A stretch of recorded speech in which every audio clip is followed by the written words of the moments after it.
Jadi sebagai tolak ukur tentang apa yang ada di dalam kitab sebelumnya, di dalam Taurat, di dalam Injil.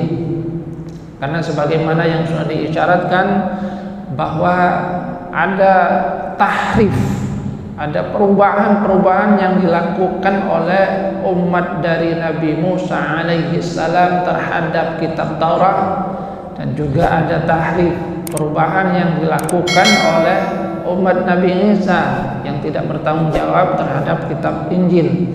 Maka Al-Quran itu merupakan muhaimin, penjaga, tolak ukur tentang kebenaran dari kedua kitab yang Allah Subhanahu wa Ta'ala turunkan sebelumnya. Artinya, kalau kemudian ada informasi dari ahli kitab, in kana fil Quran, kalau itu bersesuaian dengan apa yang ada di dalam Al-Quran, fasaddiqu, maka hendaklah kalian itu benarkan.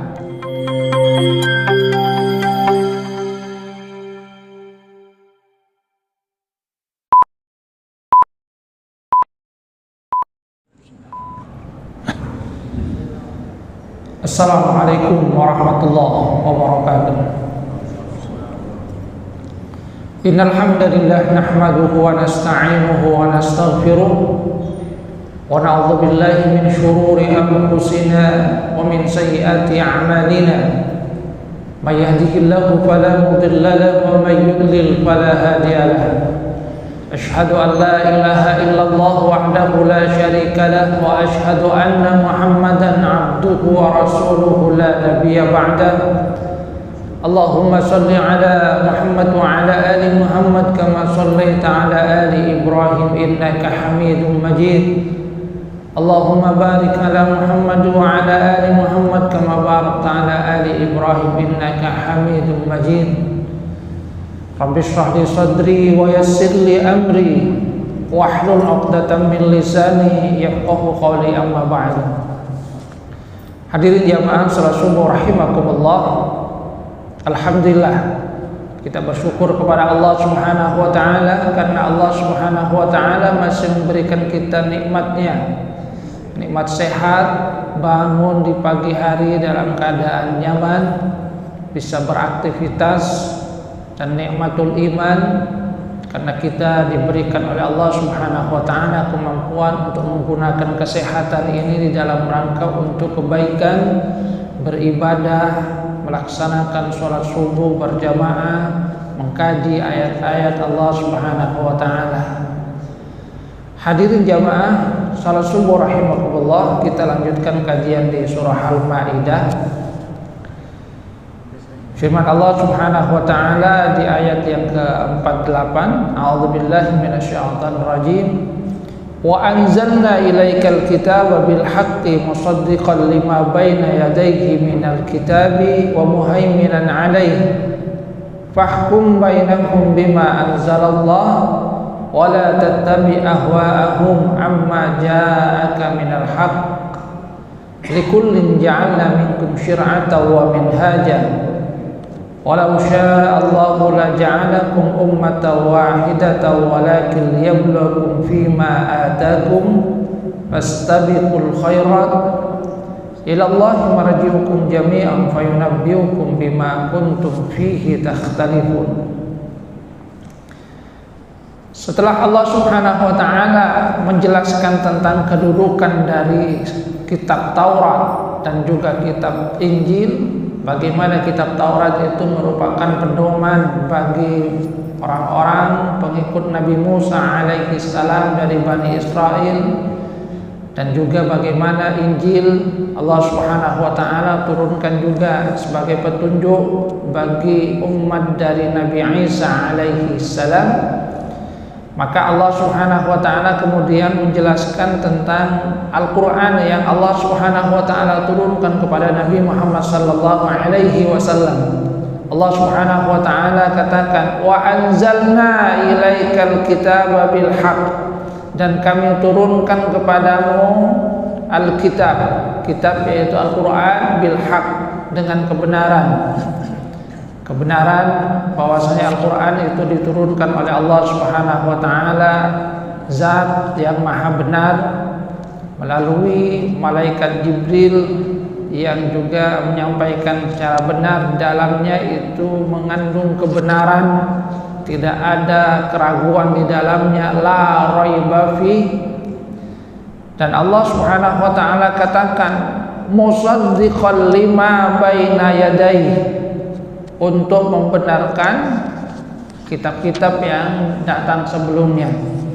Jadi di dalam ayat ini Allah Subhanahu wa taala pertama menyatakan bahwasanya Al-Qur'an itu membenarkan apa yang diturunkan oleh Allah Subhanahu wa taala kepada nabi sebelumnya, kepada Nabi Musa alaihissalam. Isinya sesuai dengan apa yang ada di dalam kitab Taurat. Isinya juga sesuai dengan apa yang ada di dalam kitab Injil. Tentu ini berkaitan dengan masalah usulul aqidah dan usulul syariah, tentang hal-hal yang pokok di dalam persoalan akidah, bahwa semua nabi dan rasul itu memang Allah Subhanahu wa taala utus di dalam rangka untuk mentauhidkan Allah Subhanahu wa taala. Jadi semua nabi itu tentu saja perintah yang diberikan oleh Allah Subhanahu wa taala adalah ani a'budullaha wa la tusyriku bihi syai'an. Bahwasanya semua nabi itu diperintahkan hendaklah kalian itu menyembah Allah dan jangan sekutukan Allah dengan sesuatu pun. Persoalan tauhid, usulul aqidah, tentang persoalan al-ghaibiyat, keimanan kepada Allah Subhanahu wa taala, keimanan kepada malaikat, keimanan kepada kitab, isi yang ada di dalamnya. Jadi persoalan usul akidah, apa yang ada di dalam Al-Qur'an itu sama dengan apa yang ada di dalam kitab Taurat, kitab Injil. Semua merupakan bagian dari firman Allah Subhanahu wa taala, petunjuk yang diberikan oleh Allah Subhanahu wa taala tentang bagaimana sungguhnya manusia itu sebagai hamba yang diciptakan oleh Allah Subhanahu wa taala dalam rangka untuk beribadah. Termasuk juga dalam hal ini adalah usulul syariah, tentang pokok-pokok di dalam syariat. Wa musaddiqan lima baina yadayhi, jadi membenarkan apa yang ada sebelumnya, minal kitab, jadi kitab-kitab yang ada sebelumnya. Wa muhaiminan alaih, dan kemudian sebagai muhaimin. Muhaimin itu adalah penjaga, tolak ukur. Jadi Al-Quran itu kata Ibnu Abbas dan Ibnu Jurair dan akharun, wa muhaiminan alaih, Al-Quran aminun mu'tamanun ala ma taqaddamahu minal kitab. Al-Quran itu adalah sumber yang terpercaya, dia yang juga kemudian menjaga apa yang ada dari kitab-kitab sebelumnya. Fima idza akhbarna ahlal kitab fi kitabihim bi amrin in kana fil Qur'an fasaddiqu wa illa fakadzibu. Jadi sebagai tolak ukur tentang apa yang ada di dalam kitab sebelumnya, di dalam Taurat, di dalam Injil. Karena sebagaimana yang sudah diisyaratkan bahwa ada tahrif, ada perubahan-perubahan yang dilakukan oleh umat dari Nabi Musa alaihi salam terhadap kitab Taurat, dan juga ada tahrif, perubahan yang dilakukan oleh umat Nabi Isa yang tidak bertanggung jawab terhadap kitab Injil. Maka Al-Quran itu merupakan muhaimin, penjaga, tolak ukur tentang kebenaran dari kedua kitab yang Allah Subhanahu wa taala turunkan sebelumnya. Artinya kalau kemudian ada informasi dari ahli kitab, in kana fil Quran, kalau itu bersesuaian dengan apa yang ada di dalam Al-Quran, fasaddiqu, maka hendaklah kalian itu benarkan. Akan tetapi sebaliknya, wa illa fakadzibu, jika ada informasi yang kemudian berlawanan dengan apa yang ada di dalam Al-Quran, maka hendaklah kalian itu dustakan. Sehingga dalam hal ini misalnya ada yang disebut dengan riwayat Israiliyat. Riwayat Israiliyat itu adalah riwayat-riwayat yang dibawa oleh ahli kitab yang masuk ke dalam agama Islam, karena mereka membawa informasi dan pengetahuan dari apa yang mereka ketahui dari kitab Taurat, dari kitab Injil. Maka kemudian Rasulullah Sallallahu Alaihi Wasallam itu memberikan petunjuk kepada mereka tentang apa yang diinformasikan oleh ahli kitab. La tukadzibu wa la tusaddiqu. Jangan langsung didustakan, tapi juga jangan langsung dibenarkan. Sekali lagi, tolak ukurnya adalah Al-Quran. Kalau informasi yang mereka bawa itu adalah sesuai dengan apa yang ada di dalam Al-Quran, maka informasi itu bisa diterima. Tapi kalau kemudian informasi tersebut tidak sesuai dengan apa yang ada di dalam Al-Quran, maka informasi yang seperti itu harus ditolak. Karena kemudian kita akan mendapatkan adanya informasi-informasi yang misalnya merusak kesucian dan para nabi. Di dalam riwayat Israiliyat misalnya ada yang kemudian menginformasikan bahwasanya Nabi Lut menikahi anak putrinya sendiri. Itu adalah satu hal yang bertentangan dengan nilai-nilai yang dibawa di dalam Al-Quran. Maka informasi yang seperti itu wajib ditolak karena tidak sesuai dengan apa yang ada di dalam Al-Quran. Hadirin jamaah rahimakumullah. Jadi jelas di sini Allah Subhanahu wa taala mengisyaratkan bahwasanya Al-Qur'an itu musaddiqan lima baina yadayhi minal kitab. Pertama fungsinya itu adalah membenarkan informasi yang ada di dalam kitab sebelumnya. Ada kesesuaian antara apa yang ada di dalam Al-Qur'an dengan apa yang ada di dalam kitab Taurat dan kitab Injil dalam urusan usulul aqidah. Karena semua nabi, semua rasul itu membawa misi yang sama, mengajak manusia untuk mengesahkan Allah Subhanahu wa taala, mengajak manusia untuk tidak menyekutukan Allah Subhanahu wa taala dengan sesuatu pun, dan juga mengajak manusia untuk menghambakan diri kepada Allah Subhanahu wa taala dengan sepenuhnya. Jadi dalam hal usulul aqidah. Dan yang kedua adalah muhaiminan alaih, sebagai penjaga kitab-kitab yang ada sebelumnya. Karena kitab yang ada sebelumnya itu mengalami tahrif, perubahan, baik perubahan redaksi termasuk juga perubahan dari makna yang ada di dalam ayat yang kemudian ditakwili sesuai dengan kehendak hati mereka. Seperti yang pernah saya sampaikan di ayat pembahasan ayat sebelumnya, bagaimana orang-orang dari kalangan Yahudi itu menerapkan hukuman derah sebagai pengganti dari hukuman rajam, apalagi kalau yang melakukan itu adalah al-ashraf, para pembesar, orang-orang yang mulia di antara mereka. Dan ini pertentangan dengan apa yang ada di dalam kitab Taurat yang sesungguhnya ada pada diri mereka.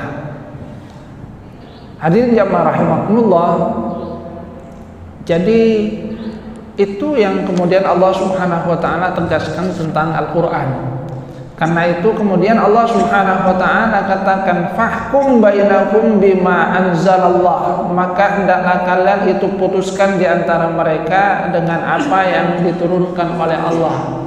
Ini merupakan penegasan kepada Rasulullah sallallahu alaihi wasallam bahwasanya apa yang dibawa oleh Rasulullah itu adalah berlaku untuk mereka yang sudah berjumpa dengan Rasulullah sallallahu alaihi wasallam. Jadi memang kitab Taurat itu diturunkan oleh Allah Subhanahu wa taala untuk umat Nabi Musa alaihi salam, dan kitab Injil Allah Subhanahu wa taala turunkan untuk umat Nabi Isa alaihi salam.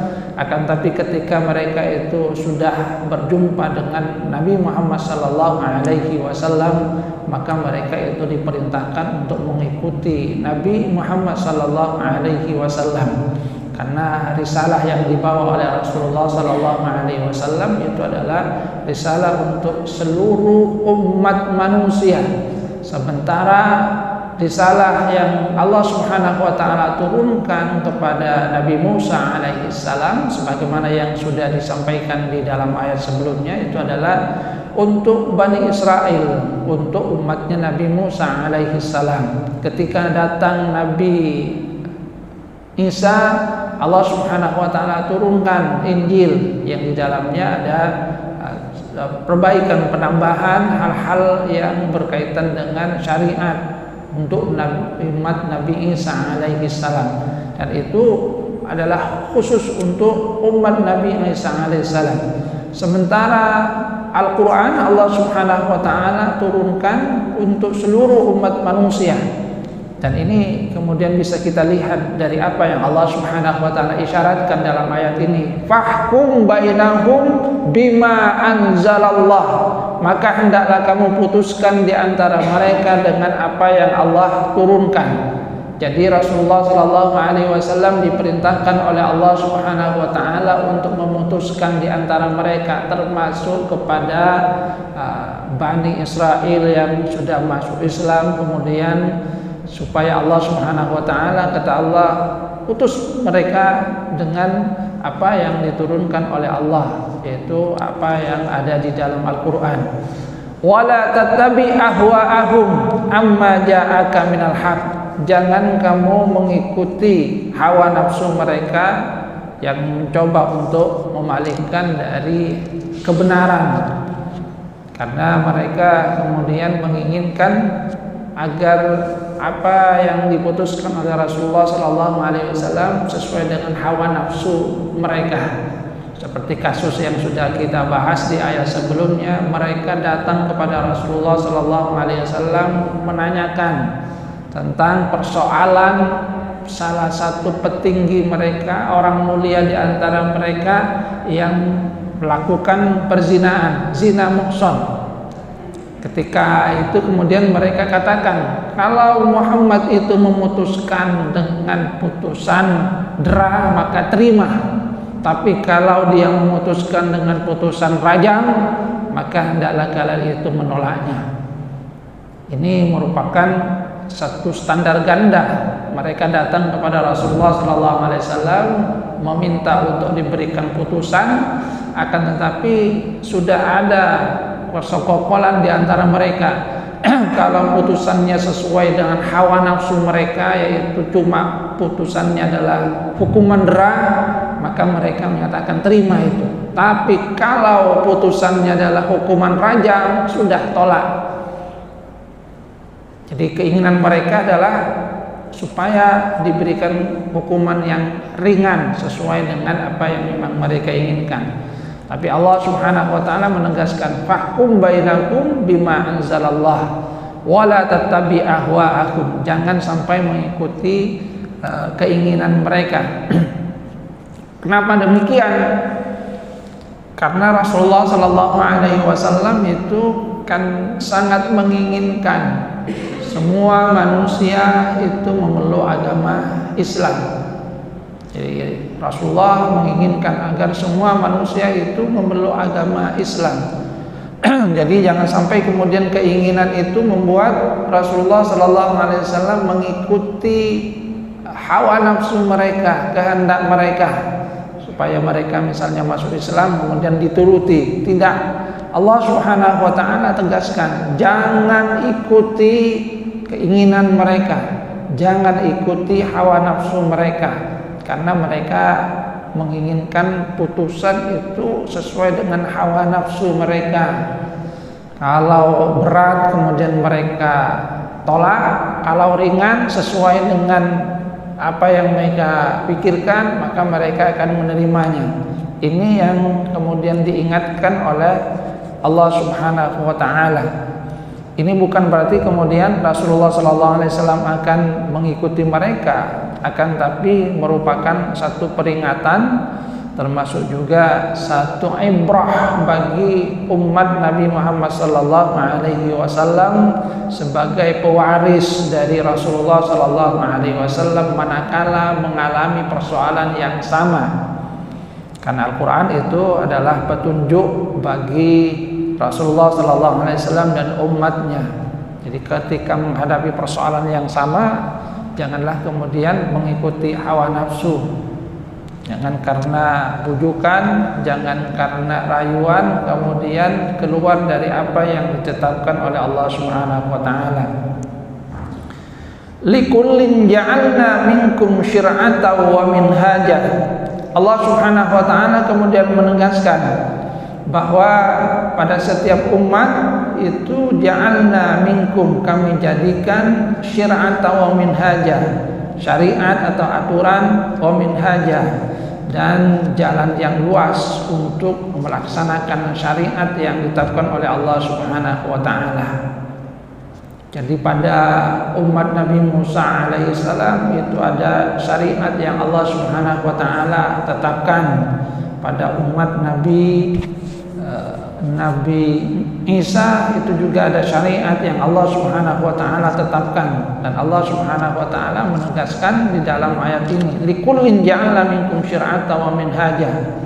Itu adalah sesuai dengan maha hakimnya Allah Subhanahu wa taala, maha bijaksananya Allah Subhanahu wa taala, karena setiap kaum, setiap masa itu mempunyai persoalan yang dihadapi, yang mereka atau persoalan berbeda yang mereka hadapi dalam keseharian.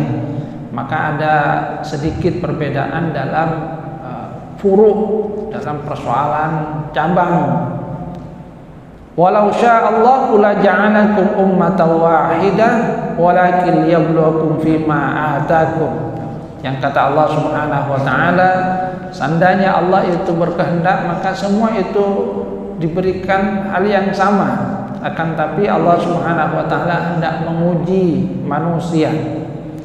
Jadi likullin ja'alna minkum syir'atan wa minhaja. Ada syariat yang memang Allah Subhanahu wa taala sudah berikan kepada umatnya Nabi Musa. Ada syariat yang Allah Subhanahu wa taala berikan kepada umatnya Nabi Isa alaihissalam. Akan tapi secara usul pokok itu sama, yang berbeda itu dalam masalah furu'. Kepada umat Nabi Musa misalnya itu ada perintah sholat, akan tetapi jumlah tentang sholatnya misalnya itu berbeda. Untuk umat Nabi Muhammad SAW kita akan diperintahkan sholat 5 waktu, sementara untuk umat Nabi Musa alaihissalam itu pagi dan petang. Kemudian juga tentang tata caranya ada sedikit perbedaan antara apa yang dilakukan oleh umat Nabi Musa alaihissalam dan umat Nabi Muhammad SAW. Itu dalam masalah furu', akan tapi kalau secara usul tetap sama. Jadi sama-sama diperintahkan untuk sholat. Itu masalah usulnya. Sama-sama juga diperintahkan untuk berpuasa. Sebagaimana yang Allah Subhanahu wa taala katakan dalam Al-Qur'an kepada umat Nabi Muhammad SAW, ya ayyuhalladzina amanu kutiba alaikumus syiyamu kama kutiba alal ladzina min qablikum la'allakum tattaqun. Wahai orang-orang yang beriman, diwajibkan untuk kalian berpuasa sebagaimana telah diwajibkan atas orang-orang sebelum kalian, agar kalian itu bertakwa. Jadi artinya umat sebelum umat Nabi Muhammad SAW itu juga mempunyai kewajiban berpuasa, diwajibkan juga untuk berpuasa. Akan tapi sekali lagi kemudian puasanya itu kemudian juga berbeda. tapi usulnya, dasar pokoknya itu sama-sama diperintahkan untuk puasa. Cuma tata cara pelaksanaannya yang kemudian berbeda. Sama-sama juga diperintahkan untuk sholat, akan tapi ada sedikit perbedaan di dalam hal sholat. Ada hukuman juga yang diterapkan, misalnya untuk pencuri, akan tetapi hukumannya itu kemudian berbeda. Tapi secara pokok itu sama. Tentang pencurian misalnya kita akan lihat di dalam Al-Quran, ketika adik dari Nabi Yusuf, Benyamin, yang bersama dengan kakak mereka kemudian dituduh mencuri, kemudian kan ditanya hukumannya apa? Fahuwa jazauh, maka hukumannya kata mereka yang mencuri itu kemudian dijadikan sebagai tawanan budak. Itu adalah ketentuan yang berlaku pada waktu itu, dan itu kemudian kan berbeda dengan ketentuan yang berbeda pada umat Nabi Muhammad SAW. Akan tapi secara pokok itu sama, ada hukuman dalam pencurian, cuma tentang ketentuan hukumannya itu yang berbeda. Jadi masalah usul itu sama. Ada perintah sholat, mereka juga diperintahkan sholat. Ada perintah puasa, mereka juga diperintahkan untuk berpuasa. Ada hukuman untuk pencuri, ada juga untuk mereka. Yang berbeda itu adalah dalam tataran furuknya, pelaksanaannya antara satu umat dengan umat yang lainnya. Likullin ja'alna minkum syir'atan wa minhaja, yaitu tentu sesuai dengan kemahabijaksanaan Allah Subhanahu wa taala, di mana Allah Subhanahu wa taala katakan walau sya'allahu la ja'alakum ummatan wahidah. Seandainya Allah itu berkehendak, maka bisa saja Allah Subhanahu wa taala menjadikan mereka satu umat. Semuanya itu ketentuannya sama. Tapi kata Allah Subhanahu wa taala, walakin liyabluwakum fima atakum. Salah satu hikmahnya Allah Subhanahu wa taala ingin menguji terhadap apa yang Allah Subhanahu wa taala berikan kepada manusia. Fastabiqul khairat, maka perintah yang diberikan oleh Allah Subhanahu wa taala, hendaklah kalian itu berlomba-lomba di dalam kebaikan. Jadi silakan sesuai dengan syariat yang Allah Subhanahu wa taala tetapkan. Akan tapi sekali lagi seperti yang diisyaratkan di awal ayat ini, bahwa ketentuan yang berlaku kepada umat-umat Nabi sebelum Nabi Muhammad SAW itu kemudian dihapuskan ketika sudah datang Rasulullah SAW, karena beliau kemudian membawa syariat yang menyeluruh terhadap seluruh umat manusia. Sehingga misalnya kalau ada syariat syar'un man qablana, kalau kemudian tidak ada ketentuan yang menghapus, itu kata para ulama syar'un man qablana itu silahkan juga dilakukan ketika ada di dalam Al-Quran dan tidak ada penghapusan terhadap ketentuan yang ada itu. Tapi kalau kemudian ada hal yang berbeda, maka yang diikuti adalah apa yang diberikan petunjuk oleh Rasulullah SAW.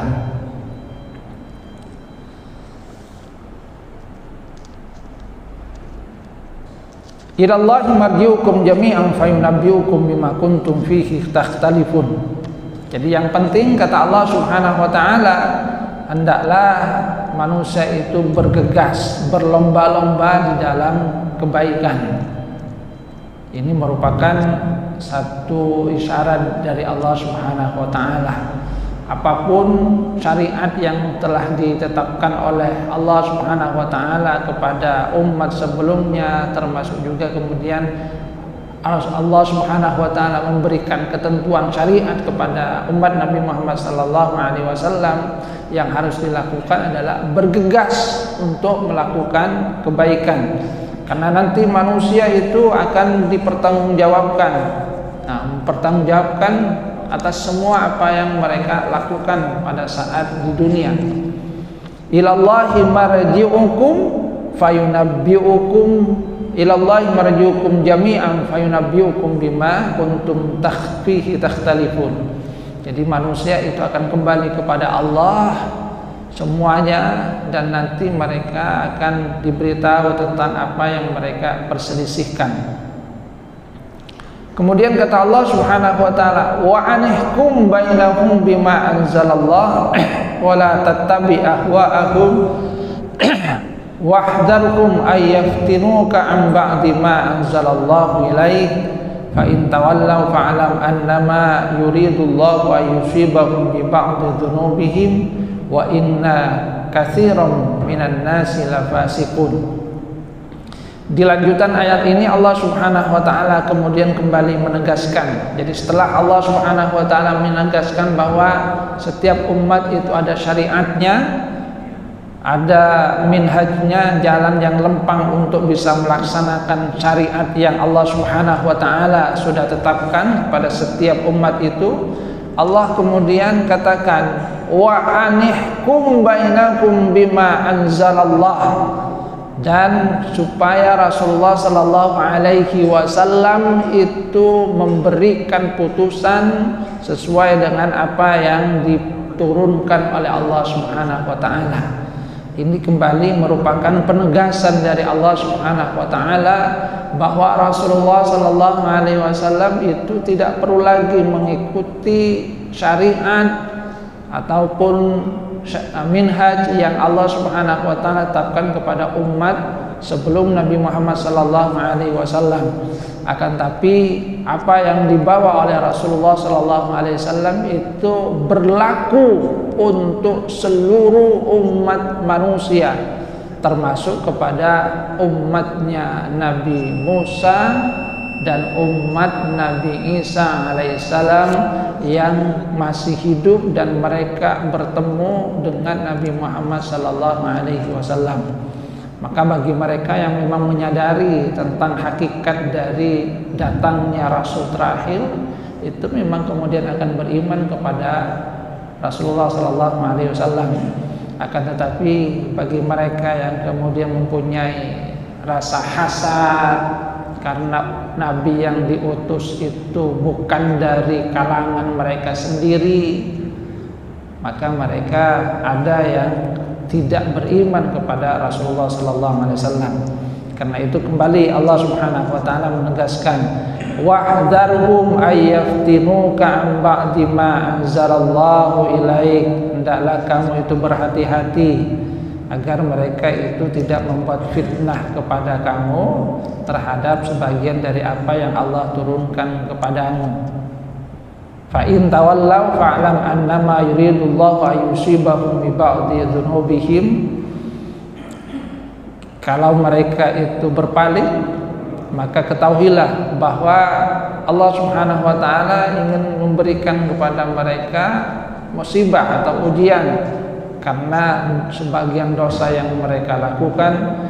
Wa inna katsiran minan nasi lafasiqun, dan sesungguhnya banyak dari manusia yang fasik, yang melakukan perbuatan yang tidak sesuai dengan apa yang ditetapkan oleh Allah Subhanahu wa taala. Dan kemudian Allah Subhanahu wa taala menegaskan, terutama ini berkaitan kepada orang-orang dari ahli kitab yang tidak mau beriman kepada Rasulullah sallallahu alaihi wasallam, afa hukmal jahiliyati yabghun wa man ahsana minallahi hukman liqaumin yuqinun. Afa hukmal jahiliyati yabghun, apakah hukum jahiliyah, yaitu yang kemudian mengikuti hawa nafsu mereka, yang mereka kemudian ubah, tahrif sesuai dengan hawa nafsu mereka, yang ringan diambil, yang berat kemudian ditinggalkan.